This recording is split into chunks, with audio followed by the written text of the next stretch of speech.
Greetings and welcome to the latest edition of the Entheogenic Evolution Podcast. As always, I'm your host Martin, and I'm happy to have you with me today. So I am joined by guest Laura Dawn. She is a relatively new entry into the world of psychedelic podcasting. She runs the Psychedelic Leadership Podcast, which she tells us all about here in this interview. She's also a public speaker, transformation coach, and microdosing coach. We get into her story, her podcast, her issues, and just get right on into it. We've got a lot of ground to cover in the interview for this week. Had a great time talking with Laura, and I'm happy to bring you that interview here today on the Entheogenic Evolution. Coming up very soon on the Entheogenic Evolution, I'm going to have author Bruce Rimmel. I'm currently in the middle of his very long and extremely fascinating book, They Shimmer Within, dealing with the philosophical and ontological and epistemological questions of the nature of visionary beings. And so far, I would like to say that I really like what Bruce has to say. I'm really excited to be bringing him on the podcast in just a couple weeks. I think it's going to be a great conversation, and it's really quite an extraordinary book. So looking forward to that. Also coming up, I do have an interview already in the bank with Jeremy Narby, just holding on to it until his new book is released. We had a great conversation the other week, and that'll be available soon here on the podcast. Before we get into today's interview, we'd like to say a great big, huge thank you to Dave, who made a very generous donation to the Entheogenic Evolution podcast, and also to Brianna, who also made a very generous donation. And of course, thank you to Brooke, who made her small monthly contribution as she does each and every month and has done for several years now. It is the support of listeners and people out there that helps me do this podcast and keep it going. It does cost me money to pay for bandwidth and storage of this podcast each and every month. There's a lot of time invested going into doing the interviews, doing the research, putting it all together. So your support is vital to help keeping this podcast active, which at this point, as I think I've said in the past couple episodes now, is probably one of the longest running psychedelic podcasts in the world. I've been doing this since 2008, and all the way along, I've relied on the generosity and support of my listeners to help keep it going. If you'd like to support this podcast with a PayPal donation, it's very simple. Just stop by my webpage, martinball.net, use the PayPal link at the top right of the page. And even better is if you become a monthly supporter over at Patreon. I have everything from $1 a month to $100 a month at the level that's most comfortable for you, which gets you increasing access, gifts, and interaction with me, if that's the kind of thing that you might desire, such as having a monthly 1-hour consultation or check-in with me about wherever you are in your process and your experiences. You can just head on over to patreon.com/MartinWBall and become a monthly supporter at whatever level is most comfortable for you. Be awesome. And of course, I am always available for 30, 60, or 90-minute private consultations for non-dual and entheogenic integration. I'm always happy to say that I have clientele really around the world. It's quite fascinating speaking with different people in different countries with different backgrounds pretty much every week. And if that's something you'd like to arrange for yourself, just stop by at www.nondualentheogenicintegration.com. Check out what I have to offer. Shoot me an email, and we will make it happen. I'm always happy to help you and speak with you and provide you some clear reflection and feedback on whatever your experience is or whatever your process is. So I hope you've enjoyed listening to Being Infinite. That is now all wrapped up and gone and done from the podcast. If you want to check out the whole audiobook, it's available at Audible, Amazon, the iBook store. I think next I'm going to be sharing selections from my very first book and first novel, Orbi's Vision, here on the podcast. So it'll be kind of story time in between interviews, and hope you enjoy that. Well, let's go ahead and get into the interview with Laura. Before we do, just let me say her website is livefreelaurad, just the letter D.com. And also, you can find her at the Psychedelic Leadership Podcast, available where podcasts are available. Well, let's go ahead and get into it. It's a nice long conversation. We do have a few little audio, little artifacts that come in there, and little transmission issues that occurred periodically throughout an interview, but not too much of a problem. I'm sure you can live with it. Here is Laura Dawn talking about psychedelic leadership. I always like to start just by getting to know my guests and, and particularly how they got into the field of psychedelics. And so this is kind of your opportunity to share a bit of your story. And then, of course, we do want to talk about your podcast and the various services and things that you offer and where you are in the psychedelic world. But let's just get to know you first. What's what's your background? How'd you get into all this? And hmm any experiences that you might want to share. Great. Thank you so much, Martin, for having me on your podcast. It's such a pleasure to be dropping in with you. And thanks for that question. Yeah, so I kind of like to joke that psychedelics hand raised me and forged me into the quote unquote adult that I am today. I had my first psychedelic experience when I was it's about 14, 15 years old. So it was over 2 decades ago at this point. And so it wasn't so much, how did I like enter this field, but more just that I feel like plant medicine's raised me and that I am who I am today because of all the many, many, many journeys that have really supported my growth and development on my life path. And even though, when I was that young, it wasn't quote unquote ceremonial and Hmm. it wasn't like, an intentional, it was very much so recreational quote unquote use. But I very much benefited from those experiences, having gone through having experiences of bouts of depression from my teenage years into my early 20s. Psychedelics really help in a lot of ways. And I don't know, in some ways I was kind of like the perfect person to fall into this line of work and this path because I was always so curious about the unknown. When I was a kid, I actually enjoyed my dream world more than I enjoyed my life. I was so excited to go home at the end of the day to be able to get into bed and be able to go into my dream world that was incredibly vivid. And I still remember so many of the dreams that I had, when I was a kid. And in shamanic cultures, our dream reality is just as valid and real as our waking reality, even more so in some cultural from some certain cultural perspectives. So I was always just curious, like what awaited me in the unknown, what was over the edge if I was to sort of hurl myself over the cliff into the abyss, what was there. And I found out, and I really just went for it. And I'm grateful for all of those experiences. And I like to also say I was kind of this kid that liked to beat to my own drum.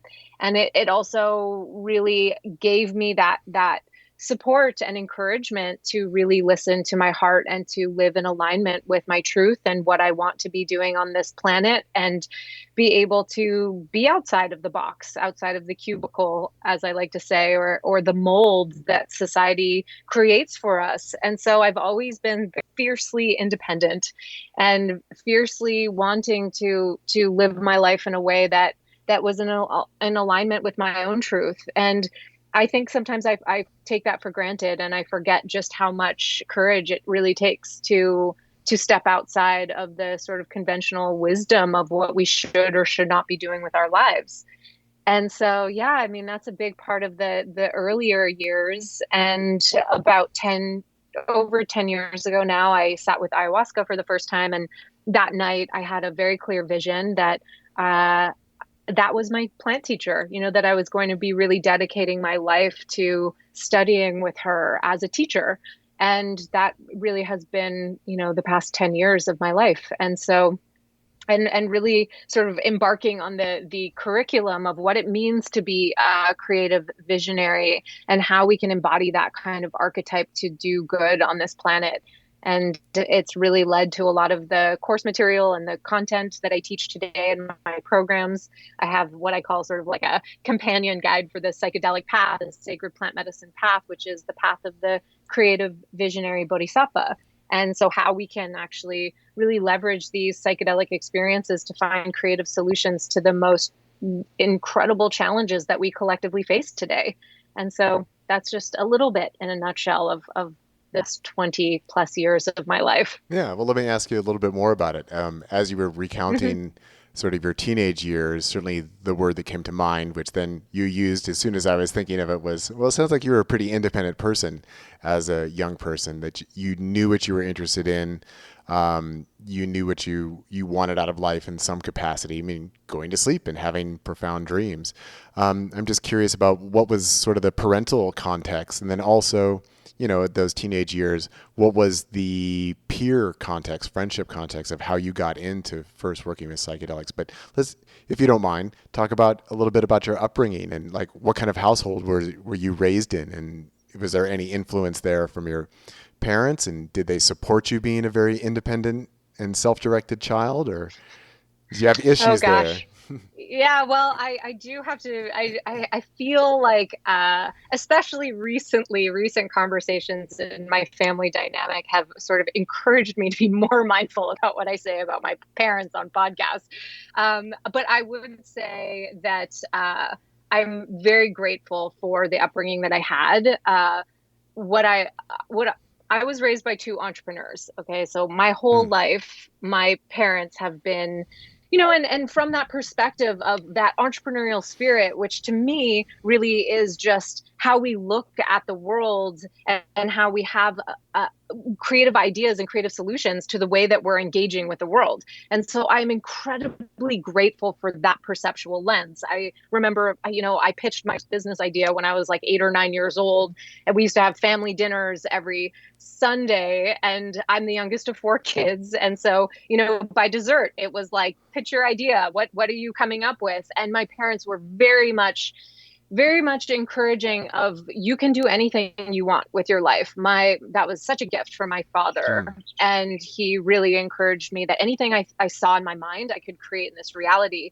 And he was such a visionary. He was an entrepreneur. He would come up with these ideas and really make them happen. And that was such a powerful imprint to grow up in.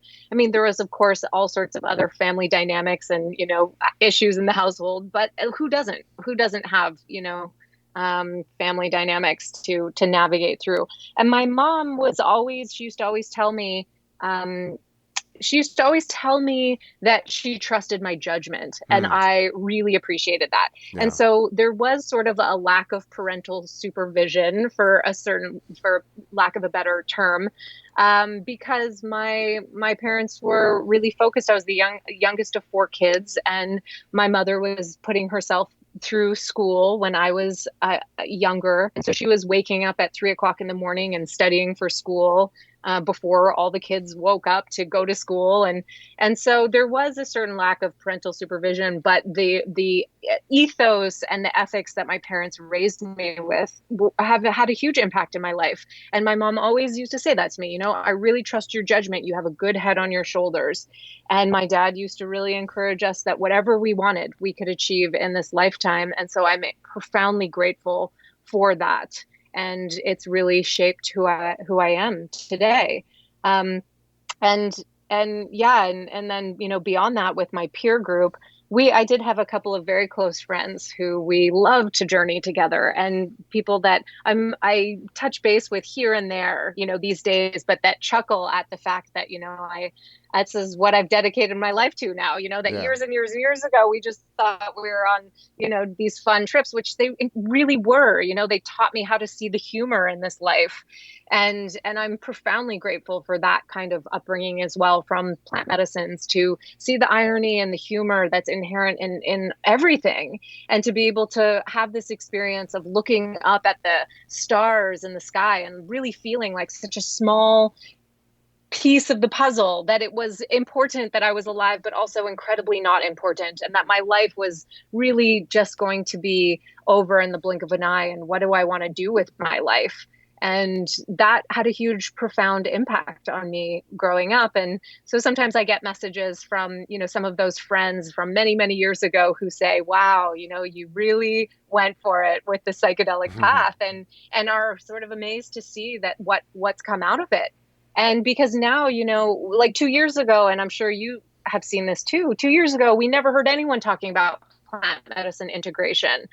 We never heard anyone talking about set and setting. And so I feel like, all of these years have really taught me so much about that have allowed me to contribute some meaningful content and guidance for a lot of people stepping onto the psychedelic path today, even though I wouldn't always say, well, do what I did, because we did a lot of crazy shit before we really knew about the importance of preparing for a psychedelic journey, and all of that we now know in terms of harm reduction, and a lot can go wrong in psychedelic journeys. And so I'm grateful for just the intuitive guidance and the wisdom that had come through my plant teachers over these years. And I have an infinite amount to learn still. It's like the more you journey with plant medicines, the more you realize just how much you don't really know and really know about anything.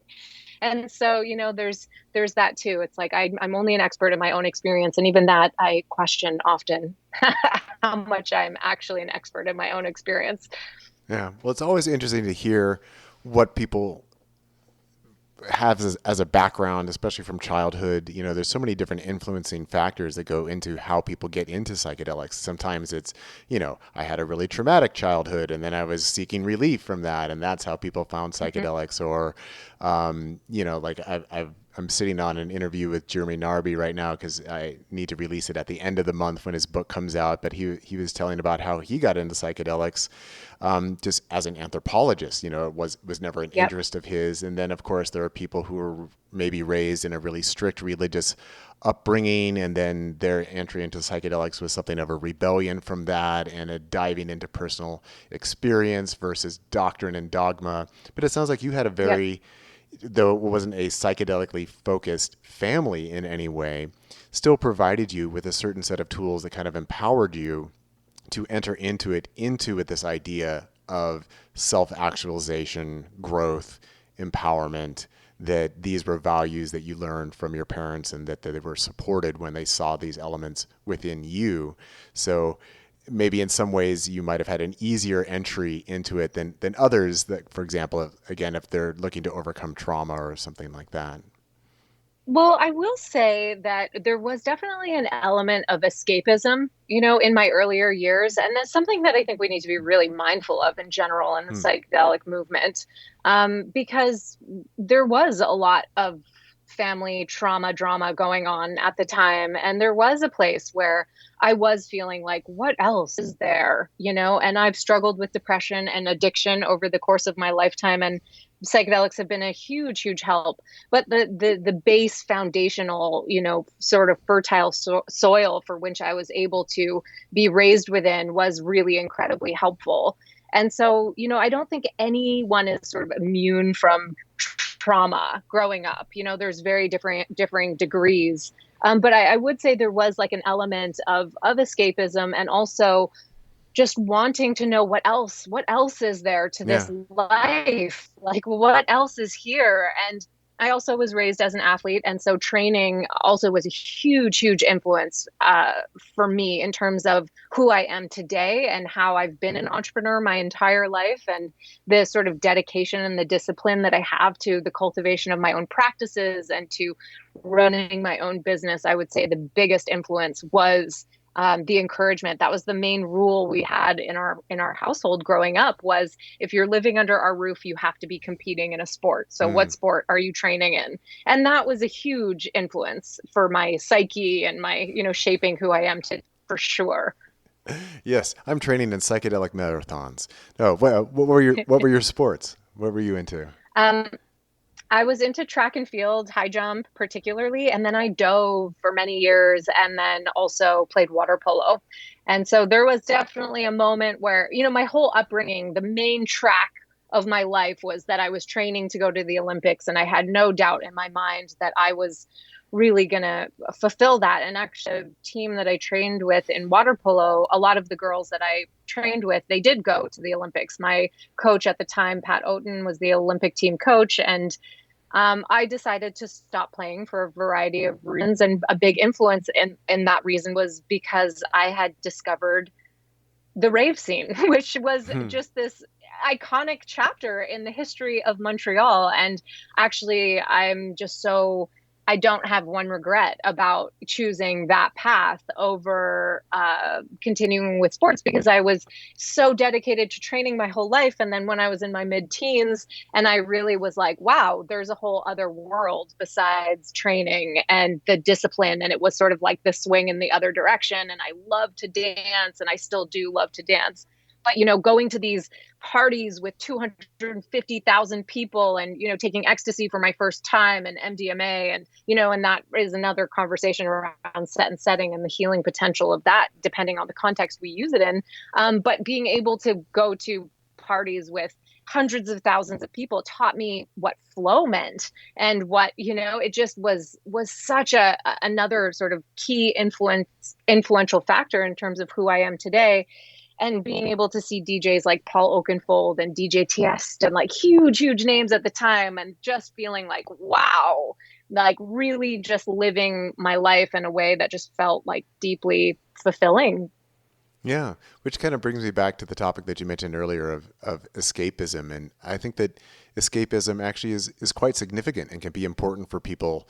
I think it obviously can become a problem if that's all that people are doing is seeking escapism or turning to psychedelics because they just want to get away. But sometimes that change of scenery, both internal and external, does allow for room then to grow into something different. And it sounds like, even though somebody might hear, oh, going to a rave, well, is that escapism? And maybe you were escaping from the Olympic training, but that is more in alignment with what you actually wanted. It's so easy to fall into the pattern of, well, this is what achievement is, and this is how I need to behave in order to reach those achievements and please my parents and, be a successful member of society. But sometimes people need a break from that, and they need a radical change in scene. And that it sounds like it really opened up, as you say, your sense of flow, and is a very different experience than the rigid training. Certainly athletes do reach their moments of flow, but it's so regimented that it can be hard, and all the pressure. I mean, like we've seen what's been going on with Simone Biles at the Olympics this year, and her actually saying, no, I need to take a break. I need to step down for a little bit. And it sounds like maybe that was an element of that for you, but it opened up new areas and new pathways for you. So that escape from whatever the routine was and movement into something new can be an important transition that then opens up a new area of dedication, which sounds like that is what it developed into for you.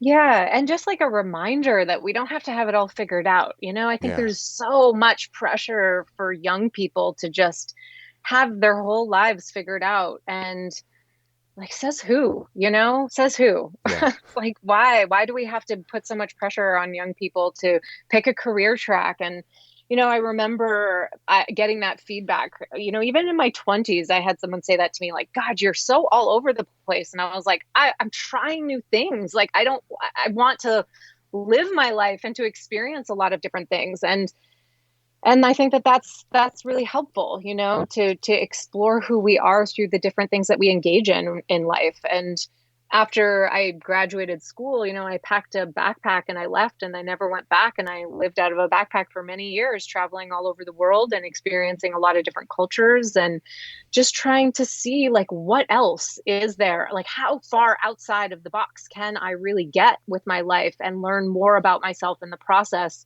And it's also taught me a lot about courage and what it means to take a stand for what you want, in this lifetime. Yeah. What are some of the places that you traveled to?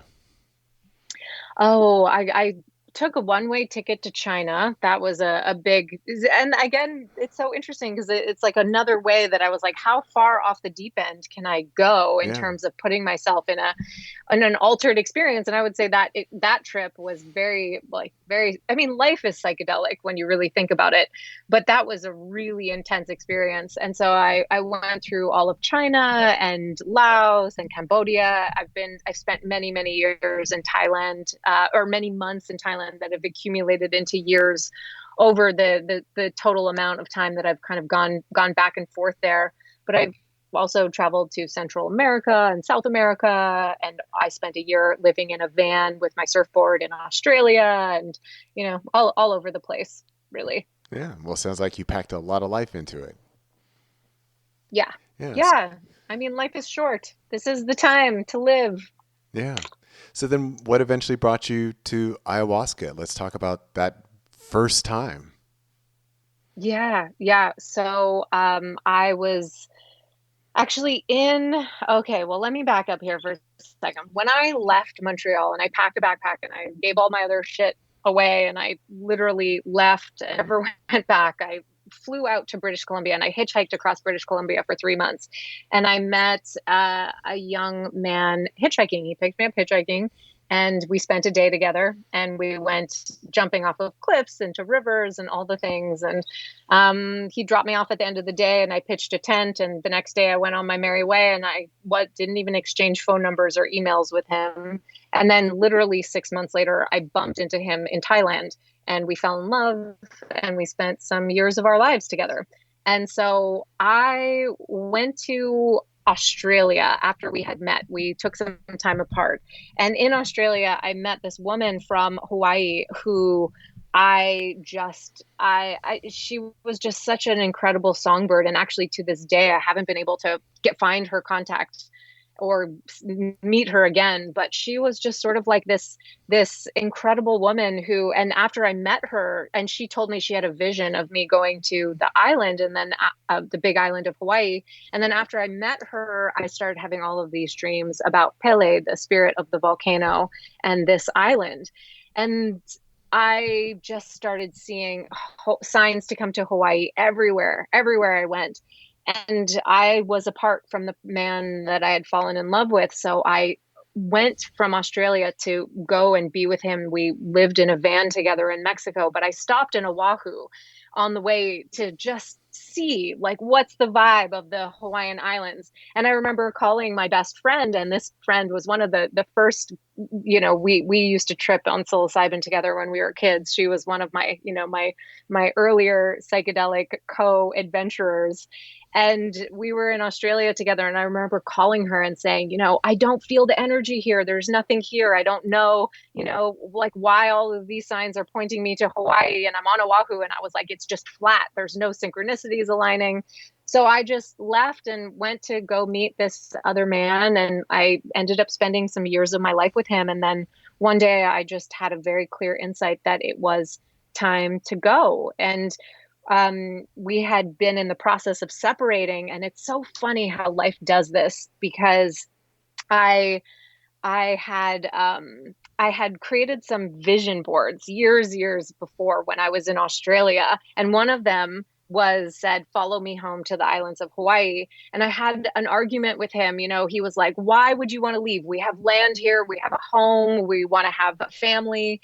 And I just had that intuitive voice that it was time to go. And I had one moment in that, one moment of weakness where I was like, "Fine, I'll just stay. We'll have babies. It will be easy."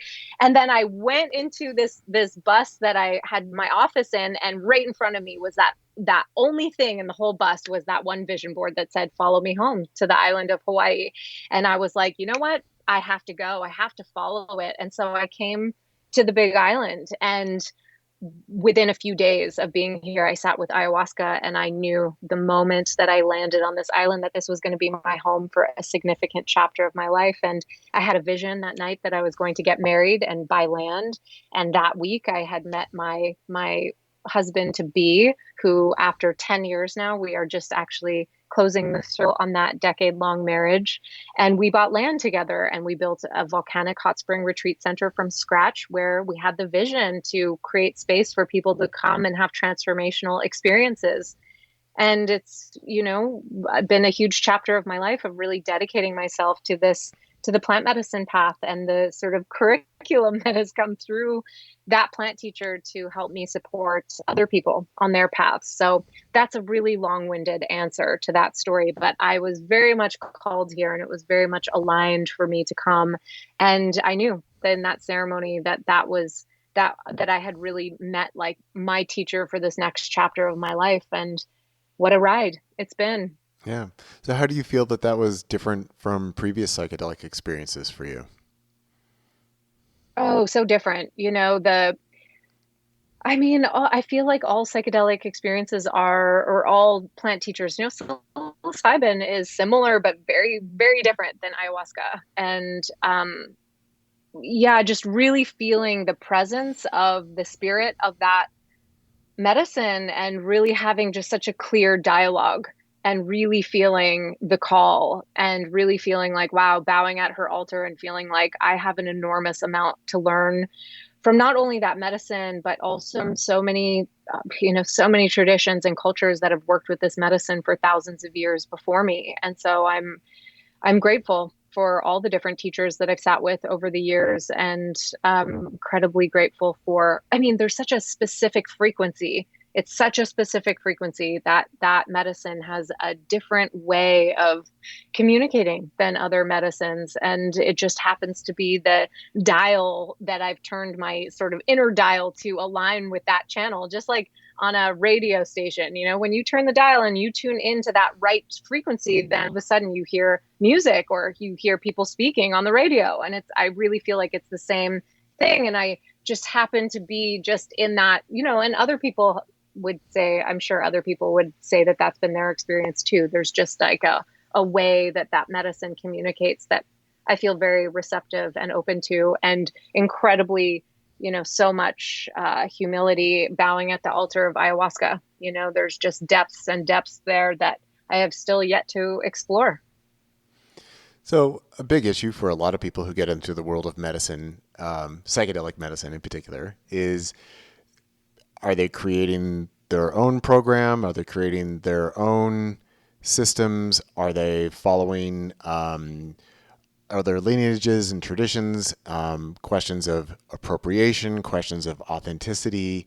How have you navigated that for yourself? And for you, what is the process of working with ayahuasca, say, with the context of others? I mean, do you like to follow a more traditional route, or are you open to your own innovations, or how do you put that together for yourself?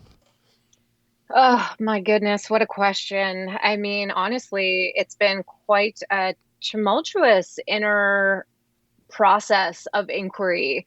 And I don't really have the answers in terms of, I ask this question actually quite a lot on my podcast when I'm talking to other people who work with ayahuasca, because yes, I am a white woman. And I know that there are many people who feel very outraged at the fact that I would talk openly about ayahuasca. And no, I'm not carrying an altar based on a lineage. I've worked with teachers from different parts of the world and different lineages, and went and studied with a Shipibo grandmother. And there wasn't really a part of me that felt like, oh, like I want to carry your altar. Mm-hmm.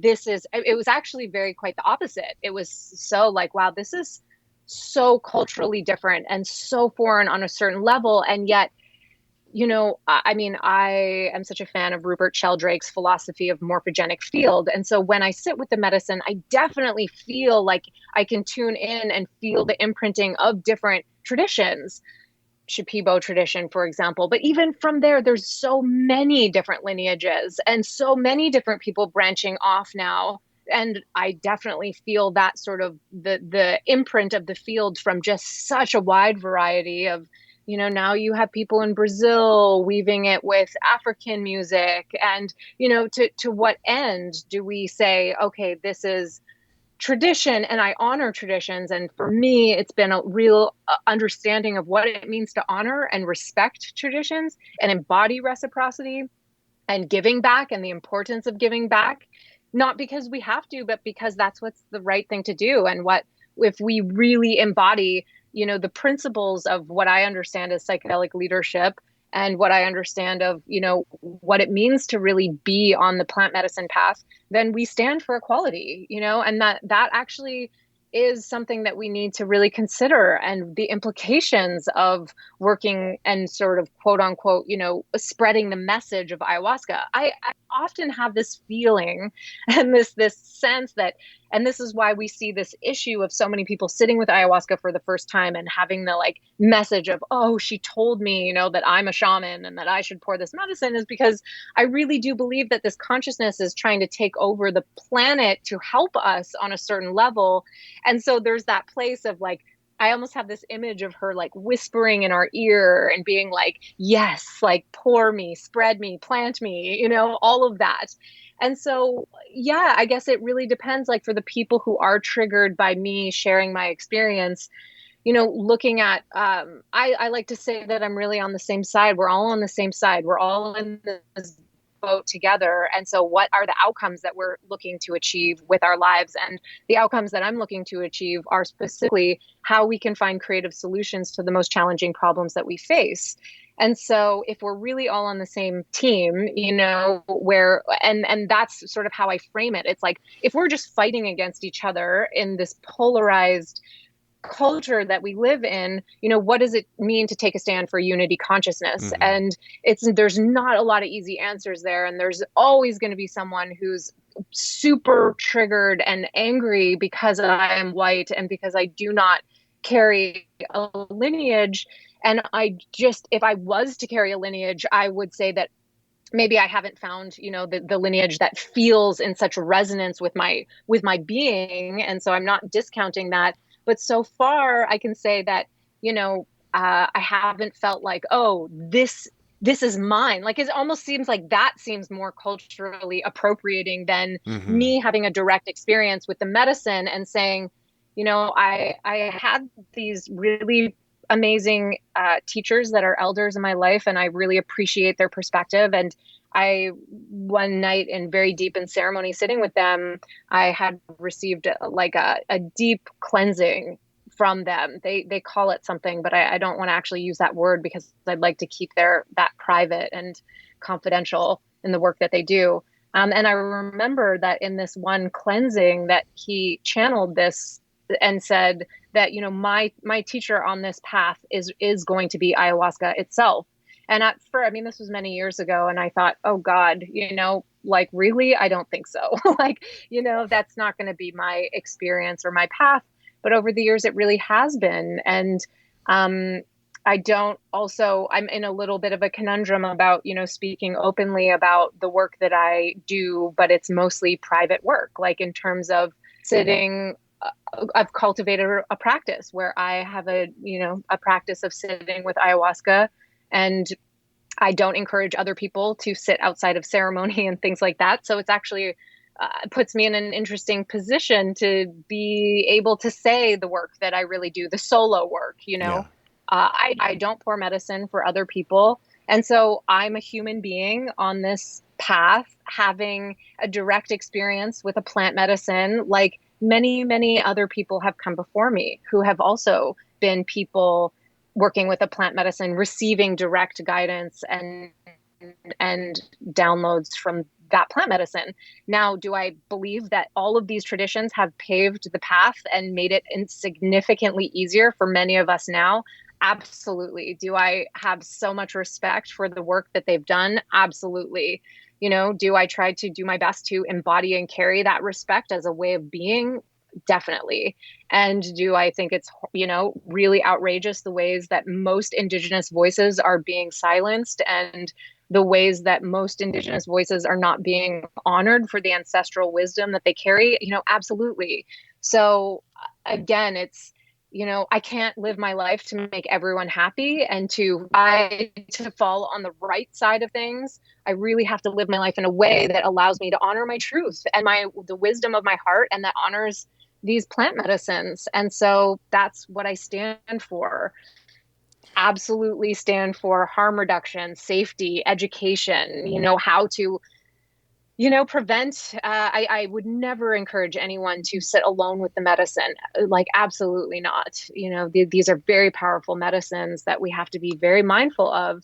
And it's actually what has spurred me to start my nonprofit called Grow Medicine, which we're going to be launching in September, where we're making it easier. We're sort of solving the problem of why it's so hard for people to give back after they have these really incredible experiences that are transformational and life-changing.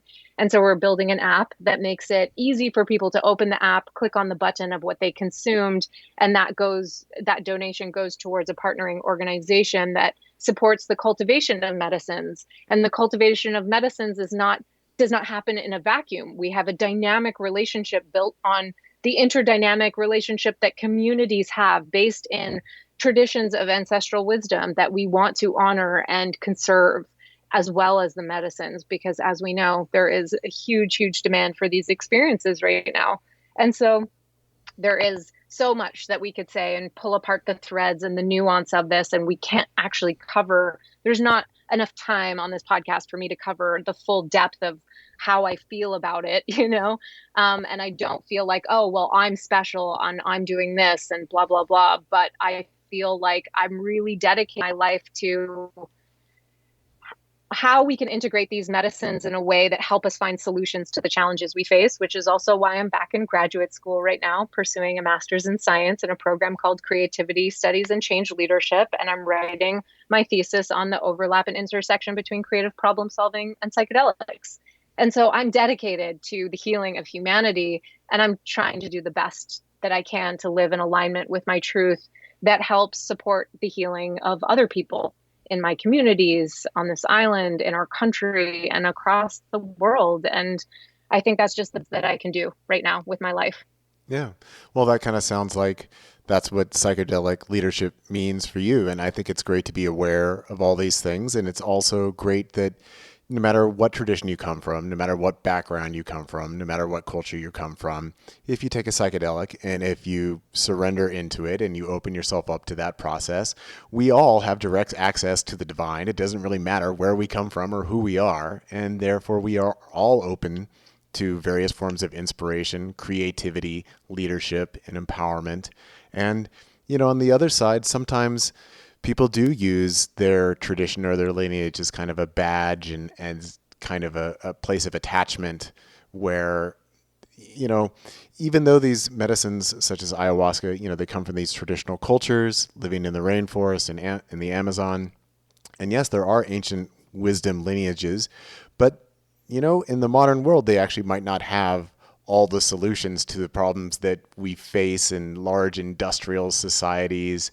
They don't have the same kind of traumas that we have in our societies. And so it does require a certain level of openness to the novel and the new approaches. And I think also that there's plenty of room for everyone in the psychedelic tent, that it doesn't really matter, again, where you come from. And if you want to follow a lineage, that's great. If you want to get creative and explore your own authenticity, I think that that's great too. And that there's room for all of that. And I certainly don't like the various forms of backbiting and backstabbing and judgment that gets thrown around within the psychedelic community around various issues such as this. If people are coming with an open heart and sincerity, well, there's room as far as I'm concerned. So yeah, safety, and just knowing that, we need to be careful. And I mean, it's so nuanced. Like, we could just talk about this forever. It's so nuanced. But for me, it's like, if I was to carry a lineage based on one of the lineages that I've sat with, I actually wouldn't be doing that from a genuine place. So that's what it comes to for me. I would feel like, actually, this doesn't feel like mine. Yeah. This feels like another culture's. Oh, that doesn't feel authentic and true for me to carry that.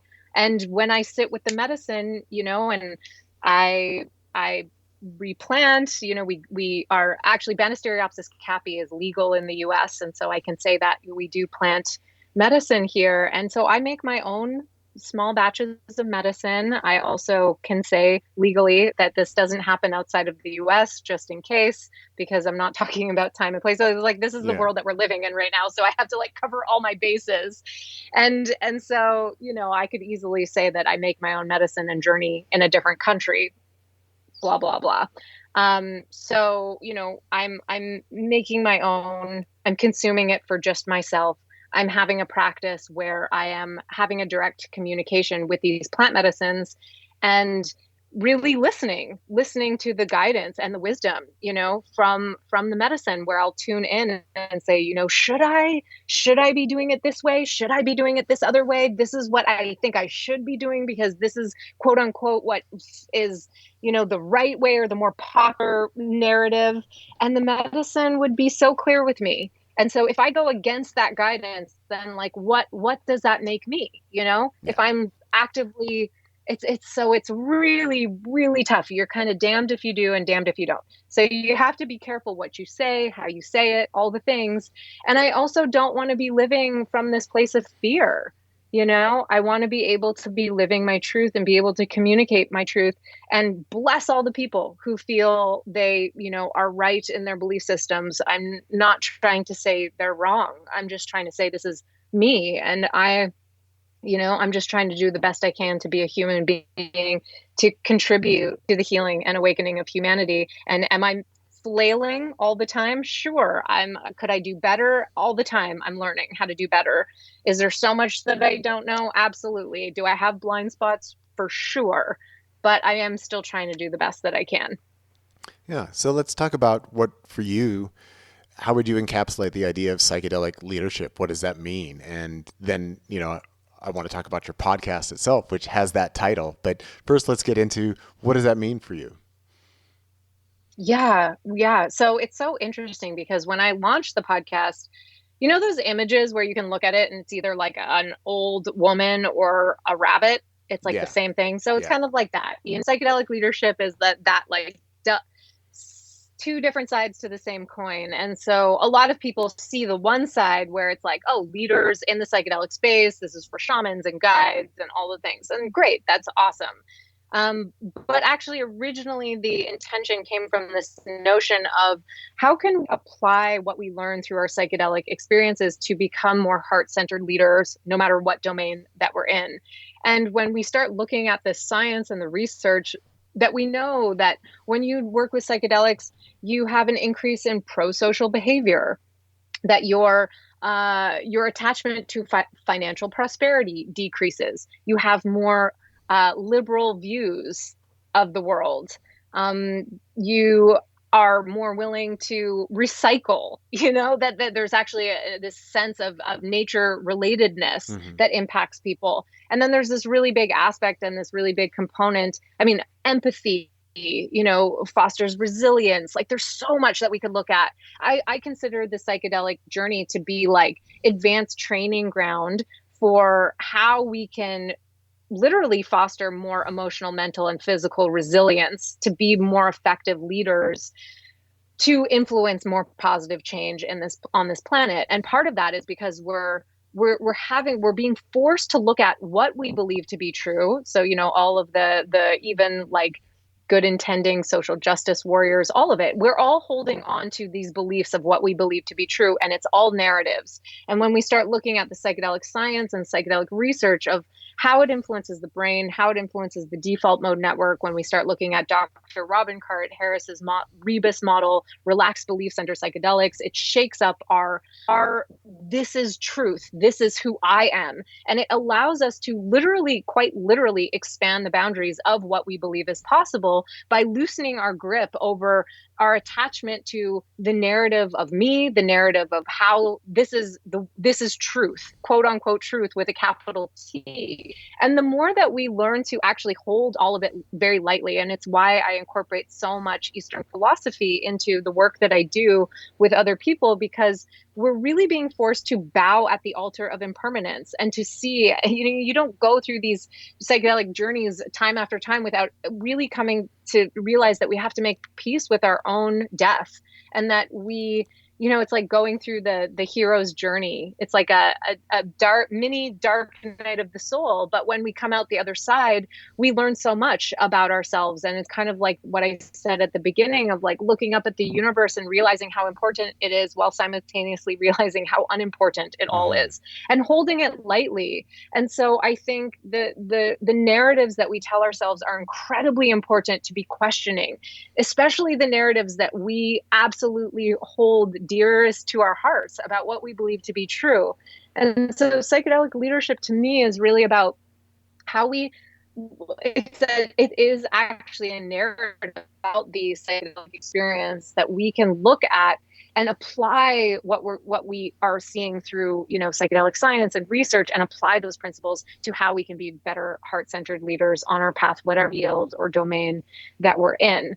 And so, there's so much that I can say, but one really big piece of the research, and this is why I actually went back to graduate school, was that we know that one psilocybin journey can change a personality trait known as openness to new experience. There's big Hmm. 5 personality traits. Openness is one of them.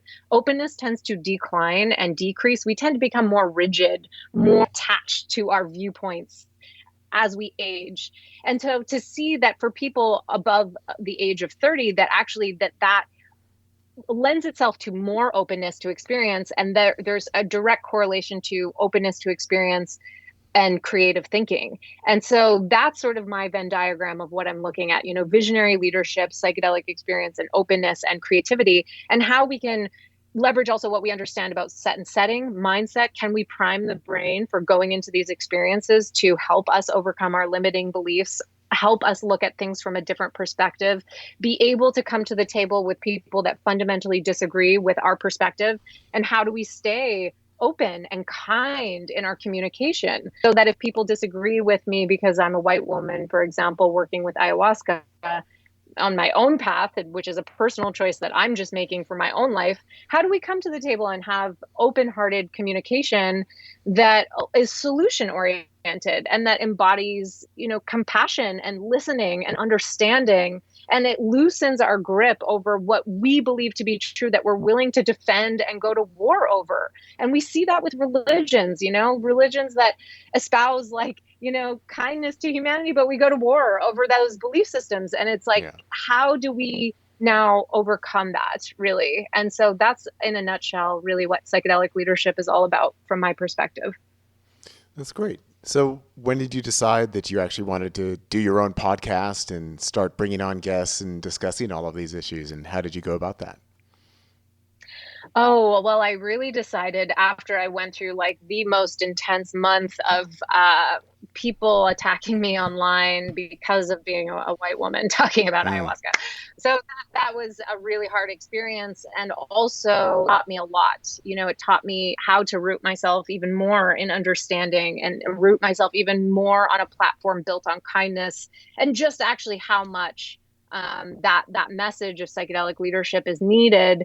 And also, gosh, going through the ringer, I would say, we're always looking for it. So it's like 99 people can say amazing things about the podcast, but I'll remember that one critic, who Yeah, says, how dare you call yeah, yourself a psychedelic of course. leader? Shame on you, And so Yeah. I have had a few people like that, but generally most people are so supportive of my message. And so I'm only a year into the podcast and I've learned an enormous amount. And it's so funny, when I did get that one email of like, how dare you call yourself a psychedelic leader? Like, that's what's wrong with the movement. And I was like, oh gosh, like if only you've known like how much like inner process I've had to overcome to even like have the courage to step out with a name like psychedelic leadership. Like, come on, it's not lost on me, and just how much fear I had to overcome to really say, okay, you know what? This is what I stand for, and I stand in my truth, and I'm going to stand on the foundation of kindness. And that's really what I'm talking about. How do we bring different people to the table to share different perspectives that might disagree with what you think? And can that lead towards some form of bridge building amongst the divide? And I've learned so much since I've had a whole range of guests on the podcast, and I've been incredibly grateful. And yeah, and so I also want to really leverage my platform for doing good, which is why I'm launching the Grow Medicine nonprofit, and I'm really committed to that. And so yes, it is ironic. I actually considered not launching the podcast after I had that experience online. But again, it's like so many people are so supportive of the message, but then when you have a few people who are really your critics, I mean, but that's also a huge learning experience. I really had to say, okay, like what are my blind spots here? How can I do better? How can I listen better? Where can I do better? And that's also been a great opportunity for self-reflection, and also a place of like, what's mine to own here? What's not mine to own here? And where can I keep growing? And how can I support and elevate other people's voices in the space? And so, there's so much that we could talk about in terms of that. But I do just stay committed to how can I share my message from a place of my truth without trying to convince anyone of anything, and without positioning myself as an expert, being not an expert. I'm just wanting to get a front row seat to some of the best conversations that I want to curate in the space, that are conversations that I'm not seeing happening. And so that's, what I'm really interested out in, particularly the conversation of psychedelics and creativity and leadership. And it's just what makes me come alive and what lights me up and what inspires me. So it would be a disservice if I didn't follow that inspiration, a disservice to spirit, and to my life, really. And so I just try to listen to the medicines and enter my life as a vessel and a channel for creative output. And we are creative by definition of being alive, and our life path and what we choose to do with our lives is an act of creativity. So I'm just trying to embody as much as, what I teach on this path. Yeah. Well, it's nice to hear that you've stuck with your authenticity in the face of criticism or online assault. It's certainly something that happens a lot to pretty much all different kinds of people on all different kinds of issues. And, the whole internet space has opened up an area where, we're interacting with each other, but we're not interacting on a face-to-face, human-to-human basis. And therefore, there's a lot of projection that gets involved there. There's a lot of judgment that gets involved. And I think that people sometimes lose sight of, well, I'm actually talking to another person here. And here I am, like, criticizing her for being a white woman and how dare she. But you're a person. You're a human being, first and foremost. And that you, like with all of us, the question is, well, am I going to be ultimately authentic to myself, or am I just going to be authentic to the critiques and judgments of others, which would not be an authenticity with myself? That's something that's come up a number of times in what you've shared here. And also going back to whether you are working with the medicine according to a particular lineage or a tradition, or to what really feels authentic and right for you. And that's really one of my main messages around psychedelics is find your own authenticity and be it. And Yeah. don't be ashamed of that. And even if other people don't agree with it, if it's authentic and true for you, well, you're the one who has to live with yourself. So who do you want to have right relationship right with? The people who are just trying to bring you down, or yourself? And that's what I hear coming through in what you're sharing here, is that you've been looking for your own authenticity and how to express and share that with others. And sometimes that's going to come with critique. Sometimes that's going to come with blowback, but it's an opportunity for you to learn more how to be yourself. And that sounds like that's what you've chosen to step into. And I applaud that. Thank you. Yeah. Yeah. And I definitely have concerns about, this episode being published and, people hearing my perspective on things. And, it's unfortunate. It really is unfortunate, especially in the legal environment that we live in. And so, yeah, it's definitely like makes me feel like, oh, yes, you need to put these disclaimers. And I'll just say as another disclaimer that, I don't work with any illegal substance in the US, including anything that contains DMT, not in the US. So, and that's the reality that we live in. Yeah. Fortunately, things are changing. We are having movement there. But it's one of these odd areas where so many of us have things that we want to share, yet, we've got this system that says, well, this is bad, this is wrong, this is illegal. And so we do need to be aware of, well, how much are we sharing? What are we really revealing? Yeah. Some of my guests who come on, they're using a pseudonym, right? They're not using their actual name. Sometimes they give their location as not their actual location, to protect themselves, and that's understandable. But at the same time, for me personally, there's this disappointment in society that it kind of causes this self-shutting down within people out of self-preservation and protection, because people are afraid of what are going to be the consequences of me sharing this openly. And it's a very real question. And so it's one that we need to be conscious of. And there's no, Well, lucky for me, I would say that Banisteriopsis caapi ayahuasca vine is legal in the US, and not that yeah, many people know that. So I'll just reiterate that as well, that I work with a plant medicine that is a legal substance, because as soon as you combine it with chacruna leaf that contains DMT, that is illegal. yeah. But I will just keep it to the statement that I am just working with Banisteriopsis caapi. Yeah, which is effective in its own way. I haven't had the chance of Yeah. just experiencing the vine, but I've certainly spoken with enough people who have, who speak highly of that experience, and that you can get a lot of that out of that. You don't necessarily need to add the chacruna in. That certainly adds to the visionary aspect of it, but that the harmaline and harmala, the compounds within the vine itself, they are active. There's an experience Yeah. there waiting to be had, and there's a lot that people can learn from that. Yeah, yeah. I mean, and even different shamans that I've talked to from different traditions have said that, the healing is actually in the ayahuasca vine.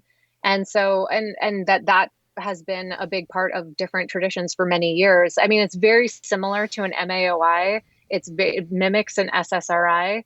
And yeah, the beta carbolines, as you mentioned, harmaline, harmala, tetrahydroharmaline, those are very powerful compounds that are now showing to cause neurogenesis in the brain. It's a helpful treatment for depression. I mean, there's so much that is, and so much that we don't know. It's like science tries to validate what cultures have known for thousands of years. But I'm grateful for that medicine in my life, and yeah, and I'm grateful that it is also still considered a legal substance in the U.S.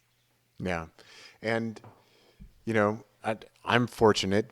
Those of us here in Oregon, we're fortunate to some degree that we do have legal access to the Santo Daime Church. If you want to become a member of the church or be a visitor of the church, that you can go and you can drink ayahuasca there, and that's now legally protected in Oregon. We also, this last year, we passed our Oregon Psilocybin Initiative, and that's going to be Hmm. opening up psilocybin therapy here in the state. And we also decriminalized everything. So now it's great that people aren't being thrown in jail for this. They can get a ticket, Hmm. if they have some of these substances on them.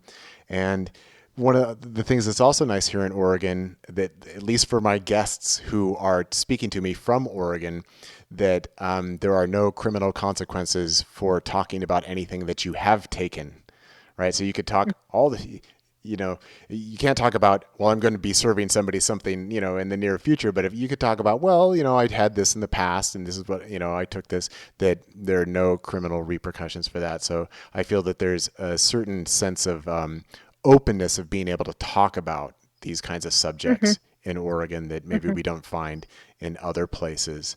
Hmm. So, and that's something that I think is spreading around the world. I mean, and that's why, I'm interested in you developing your own podcast. Like I mentioned, I've been doing my podcast since 2008. And at that time, there were maybe 3 or 4 other podcasts that dealt with the topic of psychedelics that existed in the world. And now Wow. now the conversation is so much more broad than it was Yeah. then. And so that's something that I like to see. I like to support. Also when I started doing a local conference here in Southern Oregon, exploring psychedelics, it was the only conference about psychedelics north of San Wow. Francisco. And then from me starting that, it inspired other people, and other conferences started opening up in Portland and in Seattle. And it's just nice to see it grow and for more voices to come in, for more perspectives to come in, and be Mhm. able to share, hopefully, as openly as possible what their own experience is, because I think we can all learn from that. And then get more voices in with more views and more perspectives, and that it doesn't have to be a monologue.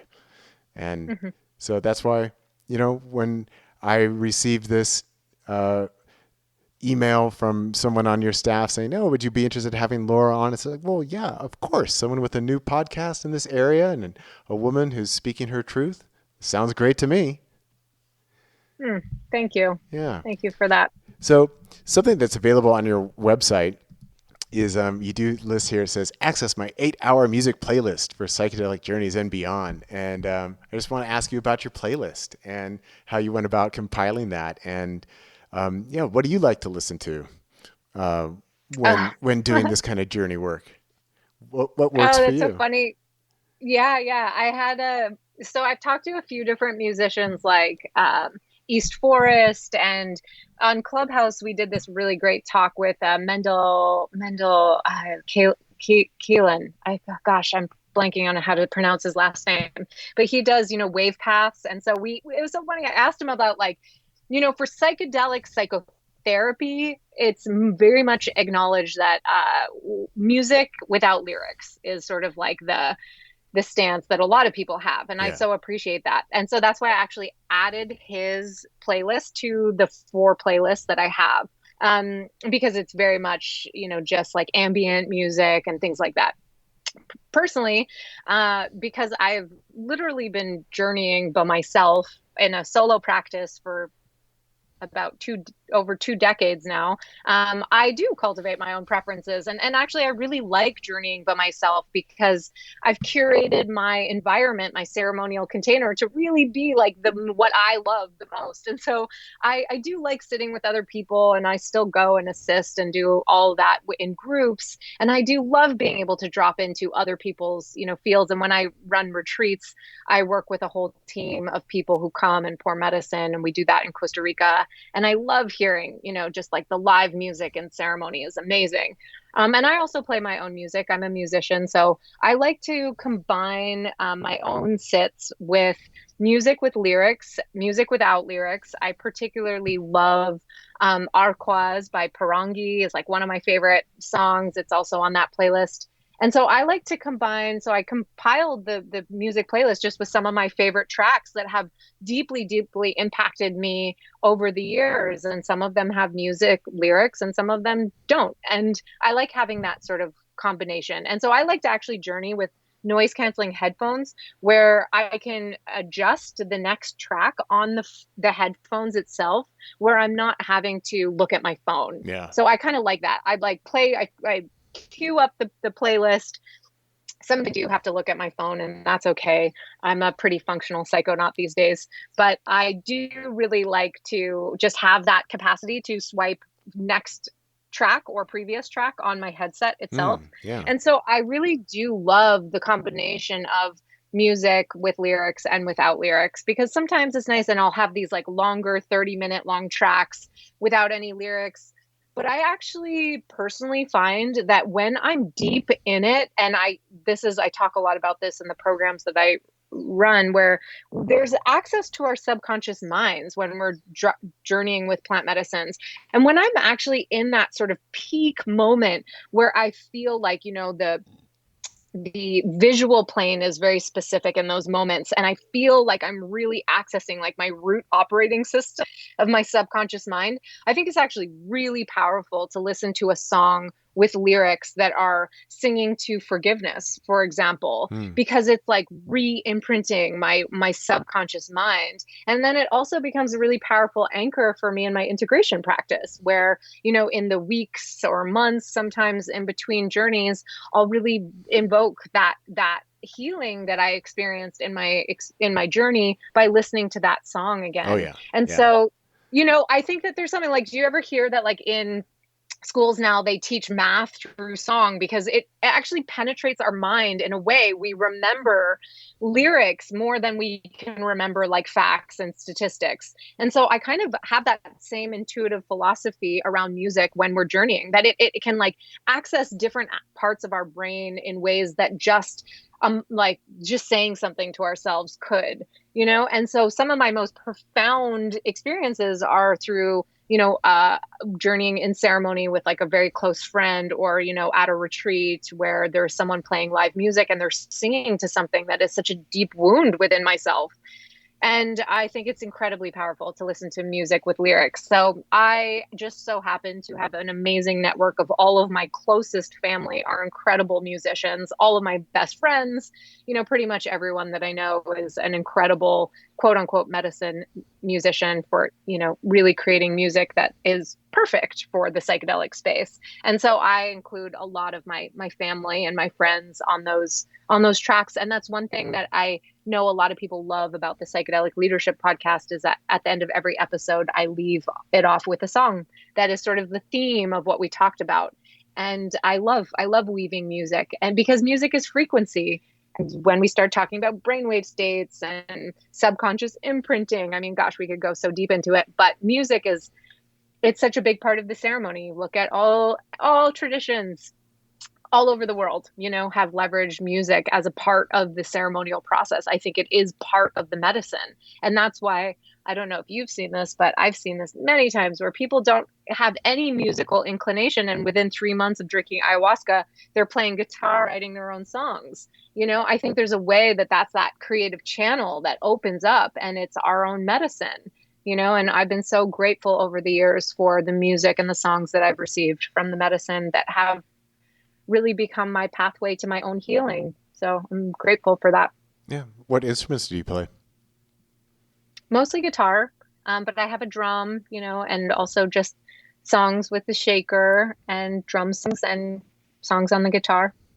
Yeah. But I am actually really, really shy about my actually healing my voice. And it has been a big part of my own healing journey Yeah. of owning my authenticity and my truth and being okay with the sound of my own voice. And that was a big thing about the podcast too. Like in the early days when I was editing the episodes and I was having to hear my own voice, and I was like, oh, but that I had to really make peace with that self-criticism and find my own healing in that, and stand in my truth of like, this is what I sound like. And I'm not a professional musician, so I tend to compare myself to all of my friends who are amazing musicians, and both of my brothers are also incredible musicians. And so I have had to really come to a place of like, this is my medicine for me, and I don't need to try to do it to impress anyone else. That's why I hire professional musicians and some of those as friends to assist in the ceremonies and the retreats that I run.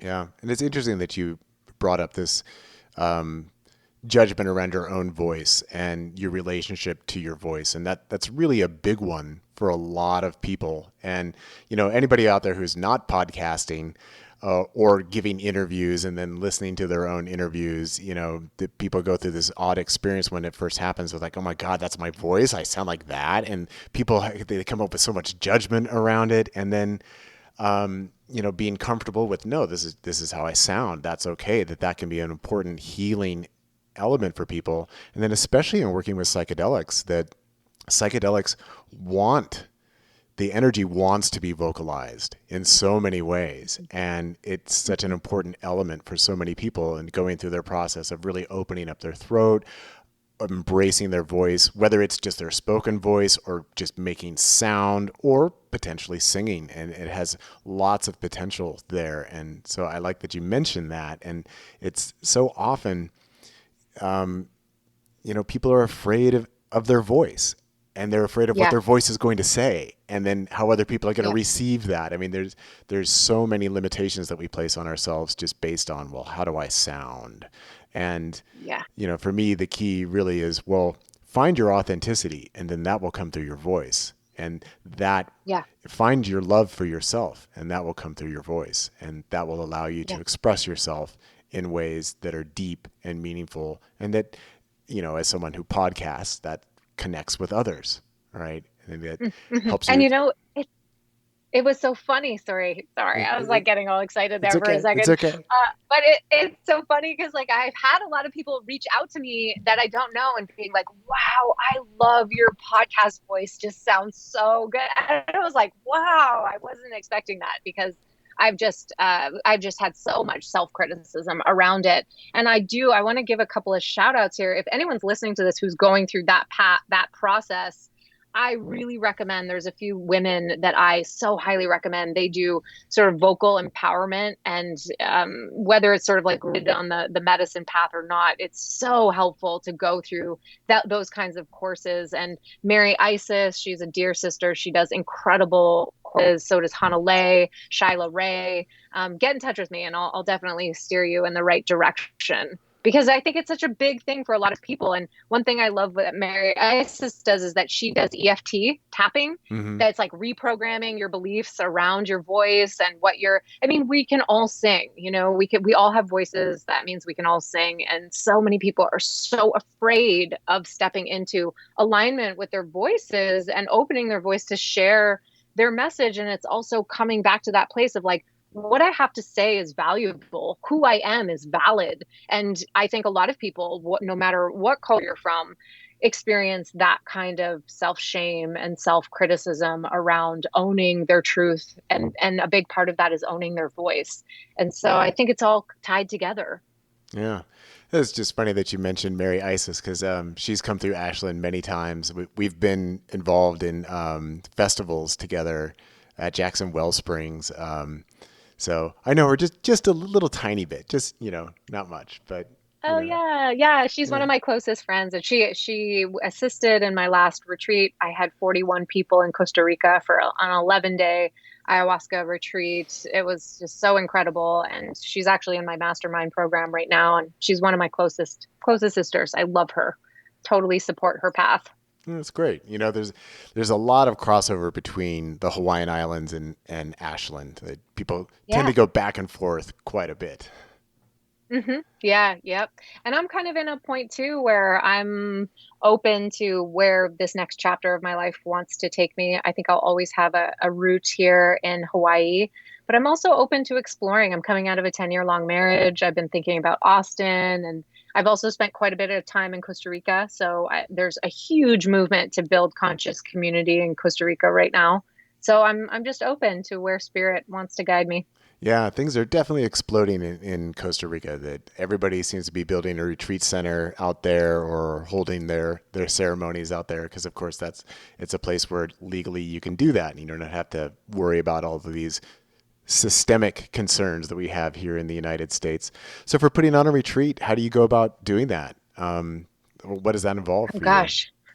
Which part? I mean, I've been leading retreats. So I built a retreat center here and I've been leading retreats as like my primary focus for the past 10 years. And then pretty much right after the last retreat that I ran in Costa Rica over New Year's 2020, right after that COVID hit. So this is the first sort of sabbatical I've had to take in over a decade of running retreats.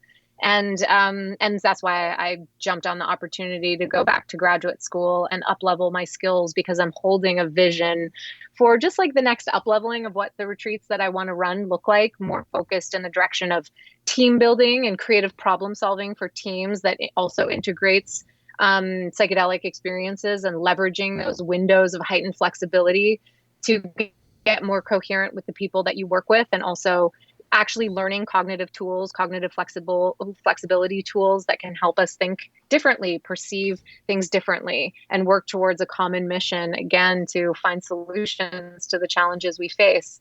But yes, I love running retreats. It's definitely like something I'm really missing right now. I mean, right now I have 32 people in my mastermind program and it's all over Zoom and I love it. And I'm also just like really missing that just sitting in circle with people and being able to integrate together face to face. And yeah, and so my last retreat was definitely quite the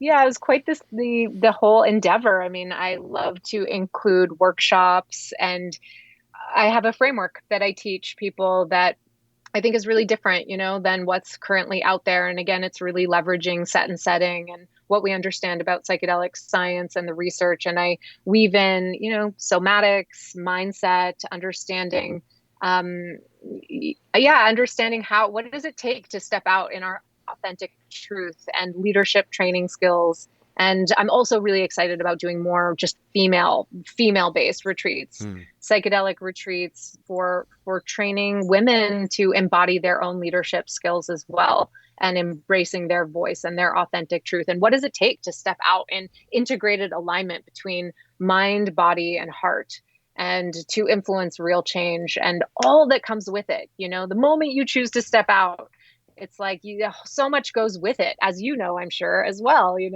that all of a sudden you open yourself up to people judging you and criticisms. And how do we navigate that? And how do we stay what I call strong back and open front, soft heart, Hmm. which is a big part of the Chogyam Trungpa Rinpoche's lineage that Pema Chodron teaches, and that has also been a huge influence on Brene Brown's work and her leadership training. And so, yeah, really weaving in Eastern philosophy with the science and the research in psychedelic space as well, and creating a framework that's really supportive and also that really focuses on integration and what that means. Yeah. Great. So with your podcast, do you keep a regular production schedule or how do you run that? Yeah, so up until last week, I just put out an episode with Dr. Simon Ruffle, who is he's doing epigenetic research and with ayahuasca. He was amazing episode. That was episode number 31. And so that intro, I let people know that for the next couple of months, I'm going to put out an episode every other week instead of every week. Running one episode a week is really a lot. And I'm in the sort of final phases of the mastermind, and I have quite a lot to integrate from this program that I run. And I'm feeling like my spirit is just, I've been so in launch mode, and I really like to embody the balance between the yin and yang of creating and leadership. And so I've been really feeling just, oh my gosh, I haven't sat with any medicine besides my microdosing practice in a couple of months now.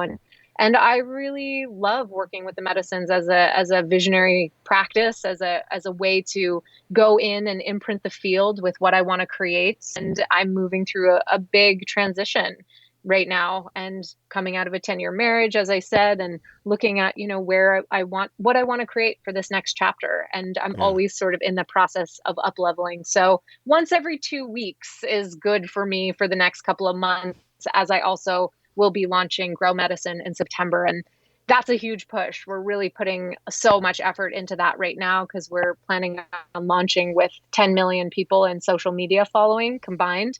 And so, yeah, hitting that target, we're getting close to meeting that target for our launch. And so, yeah, just really channeling a lot of my energy into that, and not wanting to also succumb to this sort of societal pressure of like this hustle culture of constantly needing to show up and be present and be, you know, outwardly focused. And I just also need more inward time right now, rest, recharge, fill up my own cup. And one way I do that is by being with the medicines. And so I think, yeah, once every other week for the next few months feels in alignment with my truth. Yeah. It's a lot to put out a new episode every week and find new guests and to put in the time to do the research and do the interviews and do the editing and put it all out. And it sounds like you've really invested yourself in a lot of different areas in this world of psychedelic leadership, and you've got a lot of different irons in the fire, so to speak. So yeah, take some time for yourself and be sure Yeah. not to burn out as you go through this. But it sounds like you're doing good work. So we've What do had you do? Do you do one a week? What do you do? How many do you do a month? right now I do one interview every other week, and then the other weeks I am using the many hours that I've invested to create my audiobooks. So I do selections for my audiobooks. So right now, for the past couple of years, I've been alternating chapter from an audiobook, then an interview, chapter from an audiobook, then an interview. And also another way that I kind of worked around the putting out an episode every week and, being on top of that is I had organized lots of events here in Southern Oregon and brought in lots of different speakers. And then I recorded all those talks and then put those talks out on the podcast from the events Oh, that I had good. organized. So that was a good way also of kind of creating a little bit more space and taking the pressure off of finding the next interview and hooking up with the next person and reading the next book. And because, I have a lot of authors on the show. And so it involves a lot of time reading, getting ready and Yeah. digging through people's websites and looking through their materials. And, so there's a lot to it, but I enjoy doing it. And there's also, like I said, I've been doing this since 2008. There have been periods where I've just taken months off and just like, I'm not doing it right now. But Yeah. I do like doing it, and I like try to keep it consistent as best as I can, and have a new episode for every Monday. But you know, Yeah. sometimes Yeah. it's That's good to step amazing. back. Yeah. Yeah. I appreciate hearing your process on that as well so much, because I think people don't realize like how much effort it really takes.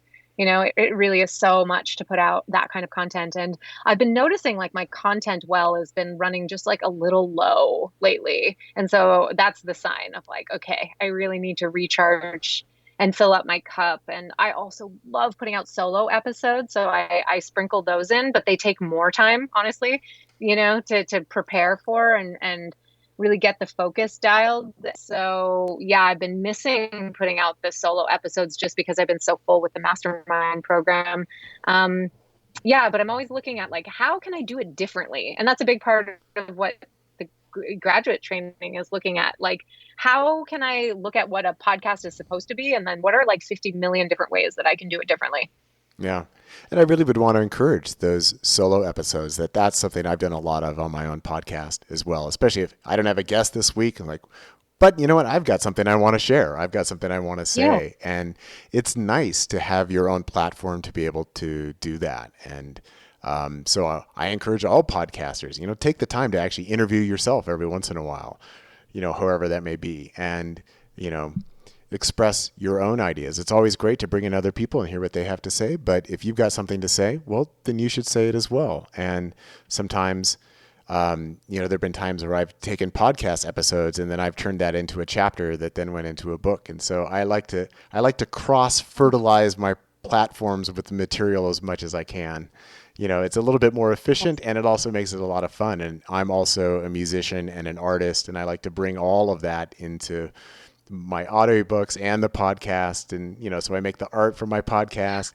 And like you say, you have music at the end of your podcast. I always put music at the end of my podcast, and it's my own music, and I put my music into my audiobooks. And so for me, it's all part of the fun, creative process. I love being creative. That I sometimes I describe myself as compulsively creative, that I'm just so into it. I love creating stuff. I love sharing. And that's just what I like to spend my time doing. And I always like to inspire that and bring that out in others as much as I can, and invite them to do so as well. I see all the musical instruments in your background. That looks amazing. I love that you create your own music. I'm definitely not at a place where I'm ready to like share my music on my podcast. I think I'm still at a place of just like, oh, okay. That feels really scary and edgy for me personally. Awesome. Well, that's amazing. Well, when you do feel ready, then you should come back on and we'll talk about the whole process, and we can share some of your tracks. Yeah, I'd love that. Oh my gosh. Yep. And sometimes, the other process I've really noticed is like, sometimes I just don't have something that I want to say, or I don't have a good guest that I'm feeling like, oh, I really want to get behind this. And I've had to do some interviews with people where it just wasn't the right alignment. And so also taking a stand for quality over quantity, I think is really a big thing of like, oh, we have all this pressure to put out so much content. We're just like creating more noise. So I really do want to focus on, if I'm putting out content, I'm really adding value and bringing quality to the table. Otherwise, I'm just like, just adding more bits of data to the stratosphere. Yeah, boy, that can really be a hard call to make. I mean, there have been times where I've interviewed someone where I felt like, wow, that really wasn't the greatest interview. But then I've also felt like, well, but this person, has their name or their recognition or whatever it is, or maybe they have a place within the community. So who am I to say that I don't want to put the podcast out? So yeah, that can be a difficult question of like deciding that issue of quantity over quality, and where do we want to draw the line. And, also having put on lots of public events with lots of different speakers, it's always been my goal to bring in, fresh newbies and people who are experienced. And so then you never really know like how someone's going to do. It might be their first time ever presenting in public and people get really nervous, but everybody's got to start somewhere, and so, yeah. These are questions that we have to ask ourselves as people who put on events or put out podcasts, is like, how much leeway do we want to give there, and what is our own standard, and where do we want to draw that line if we do want to draw it? Yeah. Oh, it's such a nuanced territory, all of it. Yeah, I'm definitely in my own inquiry around that as well, for sure. So I've had some really big names where I was like, wow, it's like wasn't, I mean, even to be totally honest, like I don't feel like this podcast has been my best either. And I'm like, okay, I just have to let it go, I just have to just own it and just be like, okay, this is what it is, Yeah. Yeah. Well, sometimes that's all you can do, right? Yeah, totally. And like, where are we being self-critical, and we can always do better. And then, just being kind with ourselves. And I think that that's so important. It's just, a lot of self-compassion, and for other people too, Yeah. Well, I always like people to feel comfortable on the podcast. Just be themselves, share what you have to share. And, I'm not really concerned about what are the numbers or enough people listening or, whatever. So I do it because I love it. I like talking to people. I like getting to know people. And it's a good excuse to do that. So. Yeah, totally. I appreciate that perspective. So do I. Yep. And Yeah. I've had some great conversations come out as a result. So I'm grateful for other people's time too. And so grateful for all the work that you've done on this podcast, and very grateful for the opportunity to come and speak. So thank you so much. Yeah. Well, thank you for your time today, Laura. Now, where can people go ahead and find you online and all that you have to offer? Yeah, my home base is livefreelauרד.com, and that's my handle on Instagram. I'd say that those are the primary places, and my podcast is the Psychedelic Leadership Podcast. There's lots of great episodes there as well. Okay. Well, anything else we need to cover before I let you go for today? Yeah, I feel complete. We dove into some tricky territory. Oh my goodness. Yeah, we've covered a lot of ground. Yeah. Well, thank you so much for your time today, Laura. Really appreciated having you on and getting a chance to know you. Thank you. I appreciate it.